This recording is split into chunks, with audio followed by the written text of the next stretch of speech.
જય સ્વામિનારાયણ. આજે માણસના સ્વભાવમાં એક ખૂબ જ રસપ્રદ વાત જોવા મળે છે તે કરવી છે.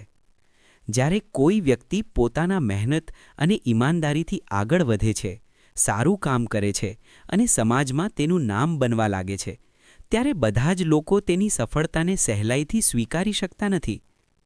ઘણા લોકો તરત જ એવું કહી દે છે, આટલું આગળ વધ્યો છે તો જરૂર ક્યાંક બેમાની કરી હશે, કંઈક તો ખોટું કર્યું હશે, નહીં તો આટલી સફળતા કેવી રીતે મળે.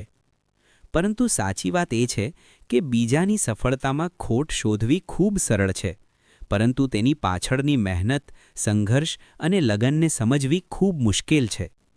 સાચા અર્થમાં મહાન તો એ લોકો હોય છે જે બીજાની સફળતા જોઈને ઈર્ષા નથી કરતા, પરંતુ દિલથી કહે છે, ખૂબ સારું કર્યું, આગળ વધતા રહો. કારણ કે બીજાને નાનો બતાવવાથી આપણે મોટા નથી બનતા, પરંતુ બીજાને પ્રોત્સાહન આપીએ ત્યારે આપણી પોતાની માનવતા અને મહાનતા સાચે જ ઊંચી થાય છે.